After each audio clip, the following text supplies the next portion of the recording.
à 3. Bon lundi à tous. Yes sir.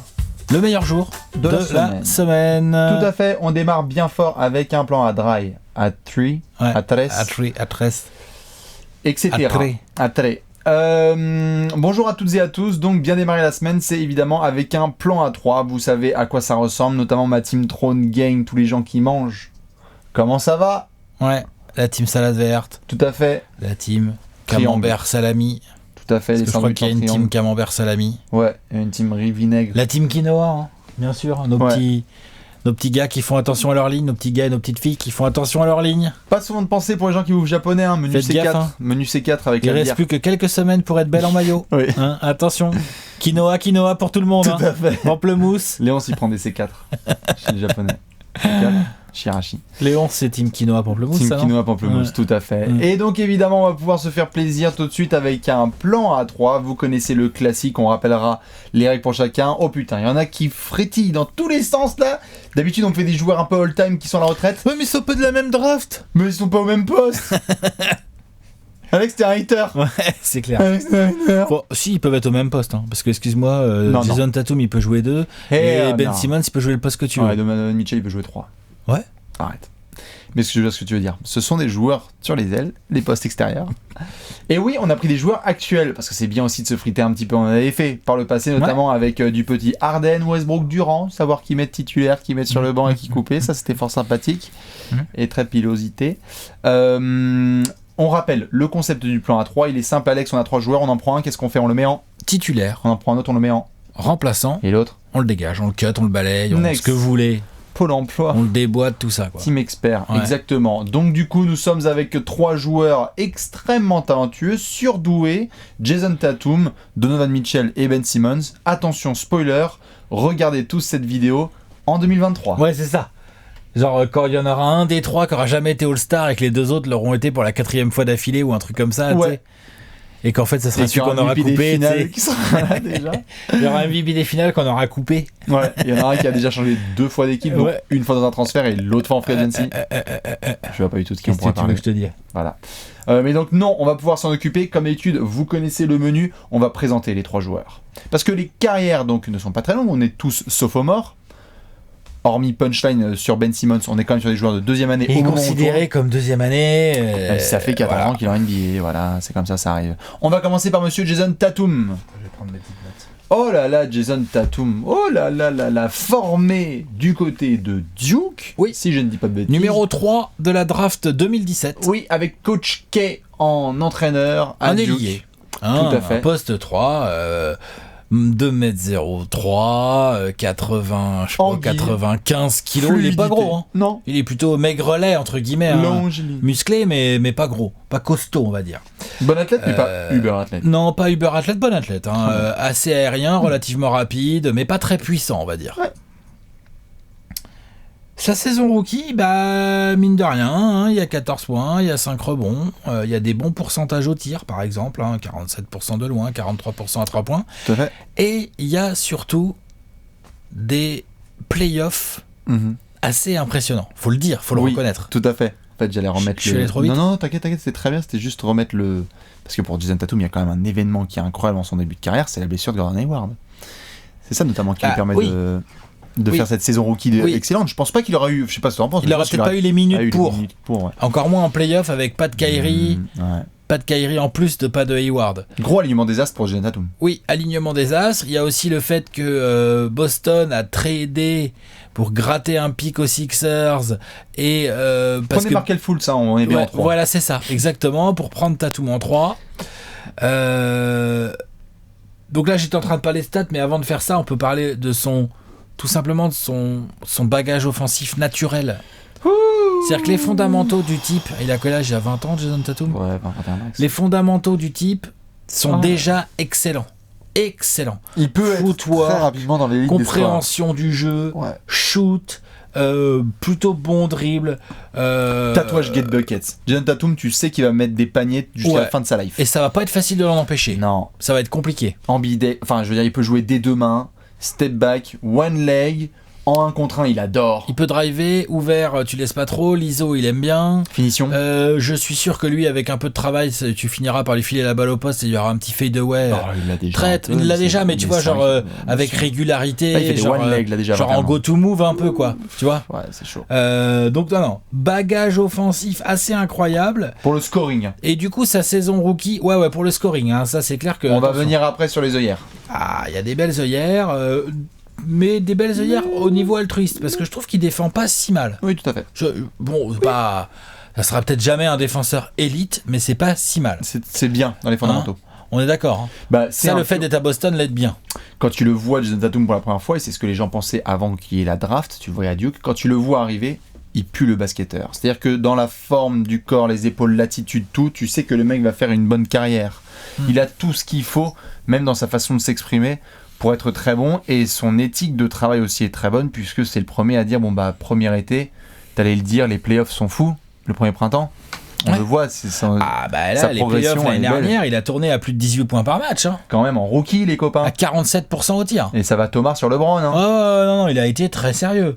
Très sérieux avec ses 4 rebonds, avec un peu de passe d'ess quand même, hein, quelques interceptions, peu de tout. Il a été évidemment All-NBA Rookie Team en 2018. Voilà. Et il a enchaîné sur une saison de sophomore. Tout à fait, avec pendant cet été justement du travail avec un certain Kobe Bryant, qui était son idole quand il était plus jeune. Ça s'est vu dans son jeu. Voilà. Et donc ça, il y a des bonnes choses. Il y a des bonnes choses, mais il y a des choses un peu qui se voient un peu pas cool, quoi. Tu vois pas, Alex? Oui, et puis après. Donc il a quand même en régulière, il a amélioré ses stats. C'est-à-dire que Jason Tatum a vraiment eu un rôle. C'est-à-dire que malgré le retour de Gordon Hayward, Jason Tatum n'a pas perdu sa place de titulaire. C'est plutôt Jaylen Brown qui a fait les frais du retour de Gordon Hayward, même en termes de minutes. Puis la hype était folle autour de Tatum, tout le monde était là, genre les maillots. Son bagage technique est tellement naturel que si t'es Brad Stevens, tu peux comprendre la décision. T'as envie d'avoir Jason Tatum sur le terrain, en fait. Tout à fait, et puis sa capacité à s'ajuster, parce que Jason Tatum, tu le mets dans un corner et tu lui demandes de mettre des 3 points, son pourcentage en saison rookie, c'est combien? Il peut, à 3 points, plus de 40. C'est une saleté, enfin je veux dire, Jason Tatum... non, peut-être pas plus de 40. Non, mais en tout cas, il y a pendant... Si, plus de 40, 43%. Quand même, et sur un bon volume, donc Jason Tatum, tu peux l'avoir à la fois en créateur et aussi en spot-up, donc c'est super. Ouais, c'est super. Et donc il a amélioré, il est passé de 14 à 16 points, il a gratté un petit rebond de plus, il a fait un tout petit peu plus de passes d'ess. Enfin, tu vois, il a amélioré son rendement que j'appelle offensif. Ouais. Je trouve pas qu'il ait amélioré son rendement collectif. Je trouve pas qu'il ait amélioré son rendement défensif, mais ça, on peut pas lui mettre à sa charge. Je veux dire, les Celtics... Puis la saison complète des Celtics. Et voilà, c'est ça, c'était moins bien, c'est plus dur. Ouais. Et difficile pour lui aussi, comme on l'a dit, de faire des playoffs pareils. Et puis après, on te demande un peu de prendre un backseat. En soi, on lui a pas dit non plus, oh, vas-y, c'est bon. Non, mais le retour de Kyrie, ça mange quand même de la place. Le retour de Hayward, ça mange de la place. Et donc, du coup, quand t'as un joueur comme ça, qui fait des purs playoffs pour ta saison rookie, tu bosses avec Kobe et tous les gens disent, ouah, t'es le turfu de Boston, d'être la 3-4e option offensive potentiellement et de pas avoir ta propre franchise, ça peut te saouler. Surtout quand tu vois d'autres rookies qui font le taf à côté. J'avoue. Du coup, ces playoffs 2019 sont un peu ressentis, même si en fait ça reste des très bonnes stats. Le mec est en 15 points, 7 rebonds. Bien sûr. Mais tu sens qu'il y a plus. Dans une équipe qui tâtonne. Mais tu sens qu'il y a plus de 20 points par match, mais tout le temps. Dans une franchise là maintenant où il a envoyé, je dis personne, New Orleans, et où du coup il peut essayer de faire le boulot, il peut mettre 20 points de moyenne. Ah ouais, même plus en fait. Clairement. Ça peut faire mélo. Ça peut faire mélo en propre, ça peut faire en propre ou pas, hein, ou pas propre. Hein. Mais ça peut faire du mélo un peu. Il a des qualités, il a pas le même body, mais il a des façons de scorer qui peuvent rappeler mélo. Ce petit jab step là, tout ça, il est pas mal là-dessus, hein, l'ami Jason Tatum. Hein. Non, t'aimes pas ma compa avec mélo? Si, mais j'ai essayé de chercher des joueurs all-time un peu plus anciens qui sont capables sur les ailes de faire ça. Non, mais c'est bien. Je suis d'accord avec la compa. Oui, tout à fait. De toute façon, vu ses mensurations, on a aussi dit, tiens, est-ce qu'il y a du Paul George? Est-ce qu'il y a quoi que ce soit? À voir, faut développer le handle. Il a l'air moins athlétique quand même que Paul George. Il pourra jamais, je trouve... Après, je pense pas qu'il atteindra le potentiel athlétique de Paul George. Non, ça, c'est sûr. Par contre, je pense qu'il peut tout à fait rivaliser en termes de qualité de tir c'est de clair. move, Et il a l'approche, il a le côté un peu killer. de quoi. fondamentaux, de footwork, ouais, exactement. Tatum genre, n'a pas peur du quatrième il quart. peut nous envoyer des gros trucs bien clutch et tout, tu vois, des grosses perfs qui se voient très fort. Ouais, Il est capable. c'est ça. Et donc Jason Tatum, au moment où on tourne, et donc enfin sa fin de deuxième saison professionnelle, on va voir ce que ça va donner sur la troisième. Beaucoup de mouvements à venir cet été du côté de Boston. Très hâte de voir la suite de la carrière de Jason Tatum, puisque comme on le dit et on le répète, Tatum à la tête d'une équipe avec les rênes de l'attaque, les Buckets. Je sais pas jusqu'où ça va Je suis en pas termes étonné. de résultats collectifs. Oui, c'est ça. Par contre, lui, en termes de perf individuel, je pense qu'il peut salir la feuille tous les soirs. Moi, je peux considérer que ce que fait Devin Booker à Phoenix, il peut le faire dans une équipe. Peut-être. Un produit numérique. Hein. Non, t'as raison. Tu vois, genre Devin Booker, 25-5-5. c'est 25-5-5. Je pense que Ouais, il Tatum, peut il les faire sans problème. Tatum, il a ça. Sans problème, faut peut-être pas non plus exagérer. Non, Tu mais vois, ouais, c'est quand même de la perf. Booker, très c'est quoi? C'est sa quatrième saison? Ouais. Bon, il en reste deux. Ouais, il sera capable. Il a le talent pour, en tout cas, Jason Tatum. On va passer à Monsieur Donovan Mitchell. On va passer à Monsieur Donovan Mitchell. Pas tout à fait le même genre de joueur. Donovan Mitchell n'est drafté qu'en 13e position C'est dans la ça. même draft que Tatum. Et il est drafté par qui? Par. Comment ça, par qui? Bah, par Utah. Ben non. Il est Ah drafté oui. par Denver. Il est drafté par Denver qui le trade. Qui Tout à le fait, trade contre t'as raison. Trey Lyles. Mais c'est au soir de la draft. Hein. Ouais, mais à l'époque, enfin, c'est un. Utah l'a choisi, hein, je crois. Tu sais, il y a eu le trade et je crois que Oui, Utah a probablement. choisi Oui. Donovan Mitchell. Et Tu vois Trey ce que je veux Lyles dire était envoyé de l'autre côté, Ouais, probablement, ouais, mais ouais, c'est un des transferts où les fans de Utah se regardent en arrière et se disent waouh, Waouh, quand pur même, trade. truc de ouf. Ouais, grave. Surtout qu'en plus, Donovan Mitchell, alors lui, pour le coup, autant Tatum, tu vois, quand tu relis nos profils de draft et tout, tout le monde dit ça pue le talent, ça devrait scorer, arsenal offensif incroyable et tout ça. Donovan Mitchell, Il y a un potentiel, mais on voit pas. on sait pas trop, quoi. On voit pas un meilleur scoreur d'une équipe qui va en playoff dès sa première saison. Premièrement. Deuxièmement, on voit pas genre un nouveau Dwayne Wade, tu vois. Il y a un peu de Hein, ça. pas tout de suite. Il y a tu un vois. peu de ça. On voit pas un mec dans le Money Time qui en Parce fait que va faire Donovan Paul Mitchell, George, Westbrook. Je pense qu'il fait. Sur des beaux. Il doit faire à peu près 10 cm de moins que Jason Tatum. Hein, à peu près. Oui, c'est ça, un Et par contre, ils font 93. le même poids, hein, je pense. Hein. Par contre, il est tanké. Ouais. Ah, ils font le même poids, Oui, je bien sûr. pense, hein. Mais de toute façon, attends, autre chose si près, je dis hein. pas de conneries, je serais même pas étonné. Ah, peut-être pas. Mitchell est plus âgé que Tatum. Ouais, je pense, ouais. Tu vois, il y a un circuit universitaire hein, pour Donovan Mitchell. C'est pas un mec, Jason Tatum, il est arrivé, il a fait 6 mois à Duke. Next. Donovan Mitchell, il y a bien 2 saisons minimum. Bouge pas, j'arrive. Continue de parler, j'arrive. Eh bien, c'est Monsieur Donovan Mitchell qui va faire un bon petit parcours et progresser sur le circuit universitaire et ensuite va débarquer en NBA, ce qui explique aussi son choix de draft. Donovan Mitchell à On prend souvent 22. Au moment où on fait cette vidéo, il va sur ses 23, quoi. Il aura 23 Donc c'est ça, ans. il a 20... En septembre 2019. Donc il est arrivé à 21 ans. Et Jason Tatum, je pense, a au moins un an de moins. Il a 21 ans, Jason.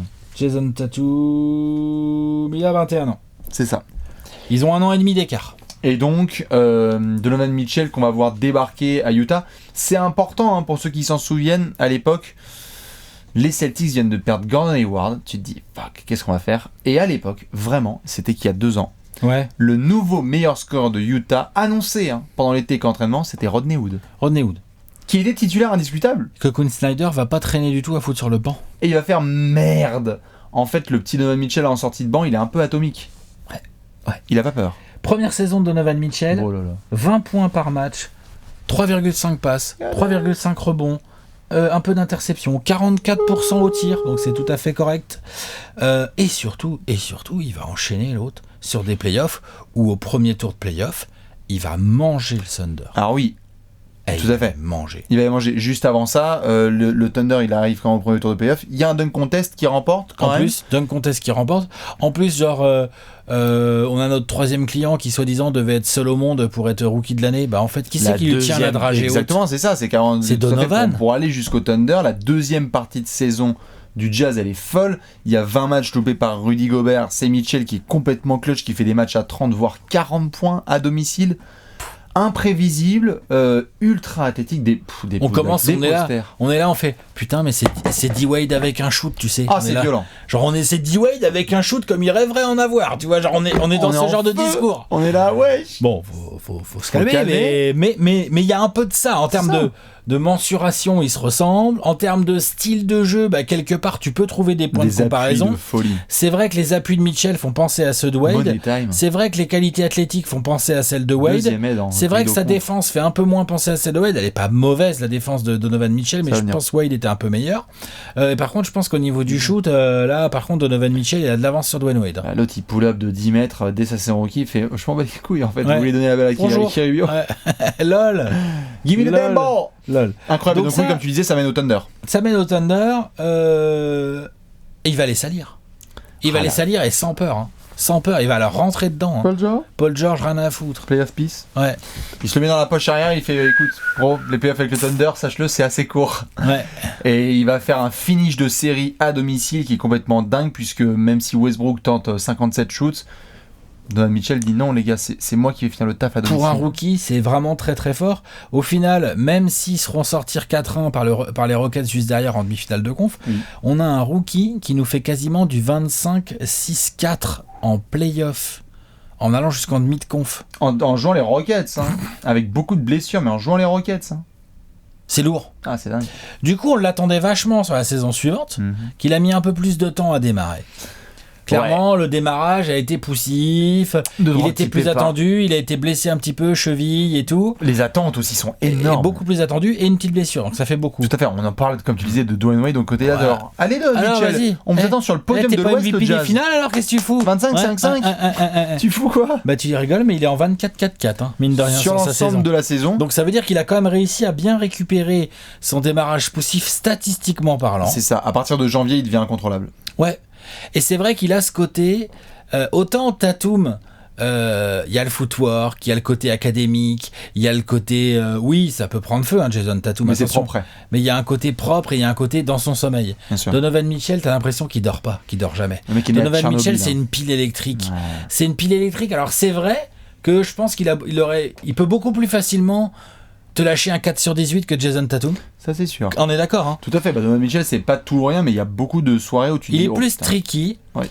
Par contre, Ah, honnêtement, quand ça rentre. dans l'intensité, et puis dans l'intensité, je trouve Donovan Mitchell peut-être un peu moins fort au niveau des fondamentaux pour commencer des comparaisons avec Jason Bien Tatum. sûr, mais il y a de la TNT dans le sang. Par contre, je le Donovan trouve Mitchell. plus complet aussi. Hein. Il n'est pas un peu plus complet, c'est-à-dire plus de passes, plus de, peut-être même des fois plus de Alors, rebonds, plus de, il slash un peu plus. Ben, tu vois, il va te faire des splits derrière les écrans. Peut-être plus de choses comme ça. Là où Tatum va être plus académique avec plus de footwork, peut-être plus de moves. Par rapport Donovan à Mitchell va te faire plus de choses. Oui, bah par rapport à ça, je pense que ça c'est Après, évidemment bon, ce dont on c'est doit. des contextes aussi. Hein. C'est ça, j'allais y venir, c'est que il faut parler de ça dans le dossier de Donovan Mitchell, c'est l'alignement des astres, c'est-à-dire Utah en manque de créateurs et score offensif, et alors que de l'autre côté, Boston, Jason Tatum rentre dans une franchise où c'est un pour tous, tous Un pour rôle bien précis. où il y a personne qui marque Il n'a 25 pas points la par vraie match, liberté et tout. tout le monde met entre 13 et 15 points. Je suis d'accord. Alors Sauf que je Kyrie. pense peut-être que Jason Tatum, avec un peu plus de liberté, il montrerait la même Je suis d'accord. polyvalence. Bah, vu qu'il s'entraîne avec Kobe à la Kobe, pour le coup. Je suis d'accord, à la Mélo, à la Kobe. Non, Donc non, on est Donovan d'accord. Mitchell montre en tout cas là où tu as raison, c'est oui. Pour le moment, Donovan Mitchell montre qu'il peut être un des arrières les plus C'est-à-dire polyvalents de Donovan la NBA. Mitchell, combien de fois tu le vois, il démarre mal au tir, et de lui-même, alors qu'il est jeune encore en NBA, il se met à driver, il va chercher les lancers, il va te faire péter les flotteurs, il va lâcher ses balles. Lui, il lâche ses balles. Hein. Après, il a peut-être des moins bons joueurs autour de lui, mais il lâche ses balles. Ouais, Donc il ça, c'est respecte vachement bien intéressant. et il s'adapte tout à fait au système de Quinn Snyder, ce qui fait que sa deuxième saison est bonne. Vraie grosse difficulté face aux Rockets au premier tour des playoffs. Utah qui va se Compliqué faire comme sortir. match. Donovan Mitchell qui va sortir d'ailleurs sur une performance assez dégueulasse. Dégueulasse. C'est là que tu vois qu'il a besoin d'un autre créateur scoreur dans l'aile à Bah, côté ça, de lui. Il Utah. a absolument besoin. Utah Mais- rêve encore de Joe Johnson. Hein. Hein? Utah rêve encore de l'époque où il y avait Joe Bah, Johnson. le truc, c'est que là, c'est entre guillemets trop facile pour une équipe comme Houston. Ils ont qu'un seul joueur à cibler quasiment. Mhm. En défense, c'est vrai. Mais Donovan pourrait tout à fait passer un cap si on lui offrait un deuxième créateur à côté de lui. Si son meneur c'était Mike Conley par exemple, Ah bah, au c'est hasard total, hein, Au hasard comme ça, total. juste. Franchement, je peux bien voir ça moi Je comme veux bien voir association. aussi, tout à fait. Donovan Bien Mitchell voir en cette tout petite cas. vague courte. Ouais. En tout cas, Donovan Mitchell, qui n'était pas aussi attendu que ça, 13e choix de draft et qui en arrive ainsi au bout de 2 saisons, c'est formidable. Attendu, peut-être si Utah continue, progresse à voir dans les All-Stars. Ça va être compliqué parce que la vraie concurrence est là à l'ouest, hein, avec le nombre de bestiaux qu'il y a, mais tu peux l'avoir en représentant du jazz. Je serais pas étonné. Possible. À voir. Et on termine avec monsieur Benjamin Simmons. Benny, le meneur des Sixers. Meneur de 2m08. Meneur de plus de 100 kilos, hein, plutôt 108 kilos. quelque Ah chose oui, comme ça, oui, quoi. oui. 105, 108 kilos. Alors là, athlète.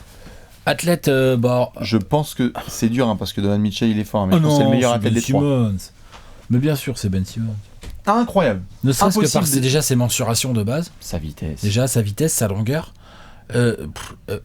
C'est des placements latéraux pour sa taille et son poids. C'est un Avenger. C'est impressionnant. On est d'accord.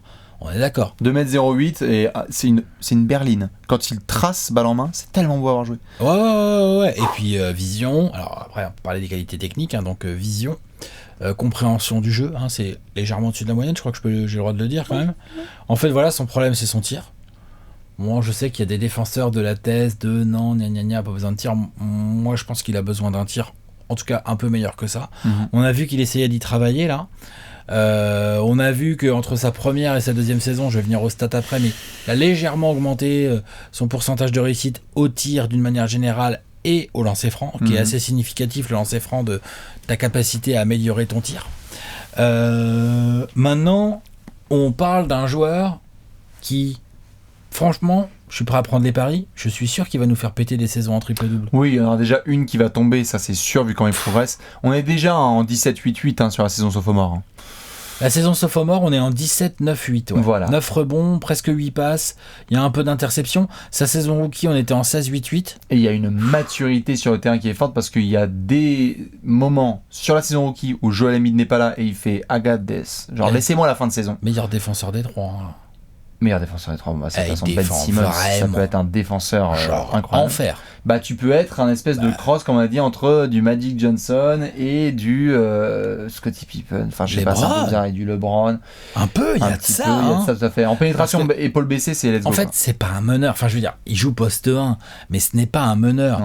Il a un physique d'ailier fort même. C'est un ailier qui sans sait pas problème. shooter. Et donc, c'est un mec, tu peux le retrouver à tenir comme il peut un Kyle Lowry sur un match. Tu peux le retrouver à défendre sur D'Angelo Russell. Sur Jarrett Allen, tu peux le retrouver à défendre sur Jason Tatum, sur Donovan Mitchell ou sur Kawhi Leonard. Putain, ça déconne. C'est un monstre défensif. Et dans l'approche, je le trouve vraiment... Au rebond. Ouais. Oh là là. Et dans l'approche, je le trouve extrêmement fort. C'est qu'il a vraiment un côté... Ça y est, à Philadelphie, s'il reste longtemps, il faudra que tu te farcisses cette espèce de compétiteur quotidien. Ben Simmons joue dur tous les soirs. Tout le temps. Ben Simmons joue dur tous les soirs. Il a raté sa première saison pour cause de blessure, mais depuis, il est très très régulier. Ah ouais. Il n'a pas trop de problèmes à ce niveau-là. Le seul All-Star des trois. Ouais, c'est le seul All-Star des trois. Il est rookie de l'année, donc je sais que ça énerve beaucoup de gens, mais il est rookie de l'année en 2018. Dans la foulée, il n'était pas encore élu officiellement, mais dans la foulée de sa régulière de rookie, il fera des playoffs où on va un peu parler de lui en mode il s'est fait un peu exposer par Boston en demi-finale de conf, ce qui est vrai. Boston a vraiment bien mis en avant ses points faibles, ce que a refait d'ailleurs Toronto en cette saison-là. Par séquence, en attaque, il le laisse un peu tirer et tout. Donc moi c'est là que je dis Ben Simmons, s'il nous travaille ne serait-ce qu'un tir dans le périmètre à 5-6 mètres, c'est terminé. Un truc, même si c'est pas beau, mais à la Blake Griffin là, qui commence à rentrer, là, tu sais. Bien sûr. Mais je sais pas si c'est terminé, mais il en a besoin. Mais tout à fait, mais au bout de 2 saisons, Giannis, il avait pas de jump shot. Mais tout à fait d'accord. Tout à fait d'accord. Et quand il l'a développé, on a fait ah merde, en fait, il n'y a plus trop de réponses. C'est les playoffs de Ben Simmons de 2019 m'ont vraiment extrêmement séduit. Très très impressionné par son approche. Il y a eu la série contre les Nets où Embiid se blesse et c'est lui qui met la franchise sur le dos. Il fait on y va, on va gagner les 2 matchs à Brooklyn. On y va. Il n'y a pas de. Vous voulez parler? Dès le premier match, tu sais, on lui était rentré dedans parce qu'il était là, genre les fans de Philly, si vous n'êtes pas avec nous, bah allez vous faire foutre. Il répond direct. Game 2, Game 3, Game 4. Et pourtant, statistiquement, ils sont moins bons que ces playoffs de 2018. Ouais. Statistiquement parlant. Tout à fait, mais parce qu'après, en effet, sur la série contre Toronto, ça a été un peu plus compliqué. Et dans la série contre Toronto, il y a des moments où Ben Simmons se réveille et où il n'y a rien à faire. Oui. Il peut avoir une emprise sur le jeu qui est folle. Tout à fait. Donc. Mais il lui manque le shoot. Il lui manque un shoot, il lui manque aussi de l'expérience, parce que mine de rien, lui aussi, c'est pareil, il est tout jeune, il va avoir 23 ans. Ouais, tout à fait. Donc, on a 3 joueurs, Tatum est le plus jeune des 3, mais ça reste des mecs, c'est des moins de 25 ans, quoi. Donc, c'est des mecs qui sont encore assez loin de leur prime. C'est ça. C'est ça le truc. Et c'est ouf, c'est qu'on va devoir les suivre. Si on les a mis tous les 3 ensemble, c'est notamment parce qu'ils étaient dans la bataille pour le titre de rookie de l'année dernière. Juste la question, là, je la pose avant qu'on prenne les tablettes. C'est qui le sophomore de l'année? Entre 3? C'est Mitchell ou c'est encore Ben Simmons? C'est encore Ben Simmons, je pense. Sur la régulière, je le file à Ben Simmons, moi perso. Je crois aussi. Ouais, franchement. Complètement dingue. On va voir vers quoi ça. Moi, je trouve vraiment très fort. On va voir vers quoi ça. On va voir vers quoi ça mène. Je rappelle que les plans A3, c'est extrêmement subjectif. T'es chaud ? Allez. Allez, c'est l'heure du plan A3. Planche, un feutre, 3 hommes, Alex, Bibi. Un mec à mettre en titulaire. Tout à fait. On y va tout de suite direct, on enfile C'est le ça qu'on fait, titulaire. hein, Léon. Ça, on a dit, c'est titulaire d'abord. Hein, pas les... On a essayé une fois là, tu sais, de mettre le banc d'abord et tout, mais c'était bizarre. Qui vous allez mettre en titulaire entre les 3 ? Certains n'aiment peut-être pas son jump shot. Moi, j'ai mis monsieur Benjamin Simon. Ah, s'il y a un shoot qui tombe, ok, tu Moi le mets. aussi, ouais, moi aussi. Il lui manque que ça. Hein. Il Moi, lui manque que ça pour être genre dans les discussions en fait Je des. pense que c'est le meilleur joueur des 3. Je pense. Franchement. Franchement. Ah si, je pense, ouais. J'ai Je vraiment. pense que c'est le joueur le plus dur à trouver des 3. Le plus exceptionnel des 3. Ah oui, Tu vois le ce que plus je veux rare. dire Ouais, bien sûr. Le plus rare, le plus exceptionnel. Est-ce que son plafond est le plus haut ? Ouais, je pense. S'il arrive à faire progresser un peu son shoot, putain, pas. S'il arrive pas, il arrive pas. Hein. Mais s'il arrive à faire progresser son shoot, on parle peut-être d'un mec en 20-10-10 en fait. Oui. En plus, je trouve que j'ai bien aimé. Toi, tu dis t'as bien aimé ses playoffs. Moi aussi, tu vois, j'ai bien aimé sa mentalité, son côté gros winner. C'est ça qui m'a fait plaisir. Il peut être le leader d'une très très bonne équipe, Bien sûr. Ben Simmons. Ah, mais de toute façon, ce sont pas ses stats hein, qui m'ont halluciné sur les playoffs. Hein. C'est l'approche. Parce que quand on commence à le chercher et que l'autre il revient avec des grosses perfs. Et puis putain, son physique de base, quoi. C'est-à-dire que même en vieillissant, Ben Simmons, je demande à voir comment va. Jason Tatum, franchement, j'ai grave confiance comment il peut vieillir. Genre, tu sais, il peut jouer longtemps comme ça, quoi. Donovan Mitchell, je demande à la Wade. Je demande à voir. Ben Simmons, même un peu plus lent, même un peu moins aérien. Bah, il fera toujours 2m08, hein, il fera toujours 105, et ça restera 110 une berline qui peut et sauter jusqu'à l'orage des 24. Et il continuera à distribuer du gros ballon, à être fort au rebond et tout. Tu vois ce que je veux dire ? Il y a une intelligence de jeu qui fait que même dans les pires des cas, il peut être en triple-double en 10-10-10 de moyenne jusqu'à la fin de sa carrière et faire genre traîné jusqu'en 2033 quoi. Donc moi je le mets en titulaire. Ouais, je prends en titulaire, je prends Ben Simmons. Ouais. Pareil, juste exploit, hein, véritable exploit pour le moment de Ben Simmons. Pour ceux qui suivent notamment le Kardashian Curse. Ben Simmons qui est avec la petite Kendall Jenner, je crois que c'est ça. Et pour le moment, pas de piano qui lui est tombé sur la gueule, pas de, tu vois, de gros tendons d'Achille, ce genre de choses. Donc il faudra surveiller parce qu'il y a un karma. Ah bah il y a un karma, laisse tomber. Hein. Il y a James Harden avant et après Khloé Kardashian. Hein. Il y a Blake Griffin avant et après. Hein. Il y a Chandler Parsons. Amar Odom. Tristan Thompson. Ah non, attention. On a fait 2-3 papiers. Elles ont un petit palmarès. Ah bah laisse tomber. Hein. Donc tu fais attention à toi, Benny. Ouais. Mais on est tous les d'accord, on l'a mis en titulaire. Et donc là, on va mettre le bench et le pôle cut. emploi.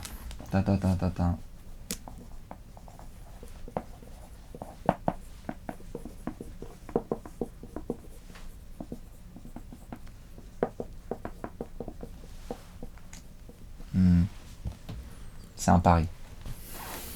J'ai mis Tatum. J'ai mis Mitchell. Bon. À l'heure actuelle, clairement, j'ai envie de faire un pari. Ah putain, j'ai tellement envie que Tatum ait sa propre franchise. Je crois qu'il peut être vraiment dingue. Vraiment. Je suis d'accord. Je crois qu'il peut être clairement dingue. Et des deux côtés du terrain. Et en polyvalence. Et même en leadership, tu vois, de genre... conférence de presse, c'est lui qui parle au nom de la franchise. Moi, je pense que Mitchell, avec dans un bon cadre comme Utah, qu'il a l'air de bonifier. C'est-à-dire que Mitchell a l'air d'avoir son caractère, il a l'air d'être, tu vois, un joueur avec de l'ego, avec de l'orgueil, avec une très très grosse envie de gagner. Ouais. Il est tombé à Utah, c'est quand même pas pareil que de tomber à Philadelphie ou à Boston, t'es d'accord, en termes de hype et tout. Mais bien sûr. Et n'empêche qu'il a pris cette situation à bras-le-corps. C'est très fort. Je pense que Mitchell, si Utah réussit à un moment donné à lui mettre à côté de lui, que ce soit au poste 3 ou au poste 1, idéalement au poste 1, un mec plus fort, un mec fort avec de l'expérience, une qualité de un deuxième mec capable de scorer et de passer et tout. Je pense que Mitchell peut être un joueur qui t'emmène très très très très loin en play-off. Ah ouais. Ouais, je le pense, ouais. Il peut, parce qu'il va pas avoir peur des immenses matchs. Non, ça c'est sûr. Il va être dur à prévoir. Il va lâcher le ballon à un mec fort à côté de lui quand il sera en feu. Tu vois ce que je veux dire ou pas ? Il va avoir tout ça. Il va faire les efforts que Quinn Snyder va lui demander en défense sur le meilleur extérieur adverse. Non, bien sûr. Donc il va respecter le côté patron défensif d'un Rudy Gobert. Il va accepter de se faire engueuler par Rudy Gobert quand il se place mal ou des conneries comme ça. Et donc je trouve que moi j'aime beaucoup ce côté de Mitchell. Donc même si j'aurais tendance à dire comme toi que peut-être le potentiel, le plafond pur est plus élevé chez Jason Tatum. Quelque part, j'ai très confiance Oui. Si Utah fait pas les cons, j'ai très confiance dans la suite de la carrière de Donovan Mitchell. Non, j'avoue. Je crois vraiment que ce joueur peut demain se retrouver en finale de conf et être le meilleur joueur en fait de la série, tu vois. Bah, je pense que Tatum peut le faire lui aussi à l'avenir. Et en fait, ce qui me fait un petit peu pencher vers l'un et l'autre, c'est que je trouve le plancher de Tatum plus rassurant. Quand on parlait un petit peu, il y a des vrais matchs de Donovan Mitchell où il peut faire du Eddie House. Il y a des trous d'air. Où il peut faire du 1-18 et ton équipe est flinguée. Et je dis pas que Jason Tatum est tout le temps à 50% de risque de tir. Lui aussi a ses soirs un petit peu mauvaises. Mais il y a cette intelligence de jeu, je trouve parfois, très souvent de Tatum, où quand il sent que ça rentre pas, ben il va pas forcer. Et il est plus flegmatique aussi. Il est moins. Bien sûr, il va aller chercher des lancers. Il est très cérébral et je trouve il va la demander au poste. Ouais. Non, bien sûr. Et je trouve que s'il a ce bagage technique là à 21 ans, putain, j'ai pas envie de voir à 25 quoi. Non, mais ça, je suis d'accord. Parce qu'il peut vraiment devenir. C'est con hein, dans une ère où il y a pas trop d'isolation. Hein. Il serait né en il serait joueur dans les années 2000. Les années 2000. Ce serait une dinguerie. L'autre c'est T-Mac. Hein. Ce serait ouf, exactement. Vince à la T-Mac et on y va. Moins athlétique quand même. Bien sûr, mais ce serait un joueur de ce type là et le problème c'est que là on va voir. C'est l'intensité. Je demande à voir intensité mentale. Pour Jason Tatum. C'est là partage avec les copains. Pour le moment, on l'a pas vu. Leadership, on n'a pas pu. C'est pas de sa faute. Hein. C'est ça. C'est pas ce qu'on lui demande. Donc c'est pour ça que je fais un pari. Et c'est pas demain la veille qu'on lui demande. Donc effectivement, on verra si à un moment donné Danny Ainge trade Jason Tatum. On verra déjà où il atterrira, dans quelles circonstances il pourra jouer, avec quel genre de coach. Avec quel genre de coach, quel genre de meneur qui va leur filer le ballon. Bien sûr, bien sûr. Mais bon, dans tous les cas, on est tous les deux d'accord sur Ben Simmons en titulaire. Et après, nous, ça s'est départagé là-dessus. On monte le petit tableau mes balance. Allez. Le voici, le petit tableau récap. Donc, Ben Simmons tous les deux en titulaire. Je sens que les équipes se sont fait taper par les Sixers vont nous dire n'importe quoi. Vous avez le droit de mettre Tatum évidemment en titu ou de Donovan Mitchell. La bise aux fans du Jazz et des Celtics. Et surtout continuer à balancer des suggestions un petit peu là. On en a vu 2-3, certains qui nous ont balancé même des mails. J'ai vu des gens qui nous envoient tout, des mails argumentés. Bien sûr, il y a même des cadeaux et tout. Donc balancez-en plein dans les commentaires. Dites-nous qui vous mettez dans ce plan A3 et nous on se retrouve dans 2 semaines pour un nouveau petit plan A dry. Ciao. À la prochaine. Bisous.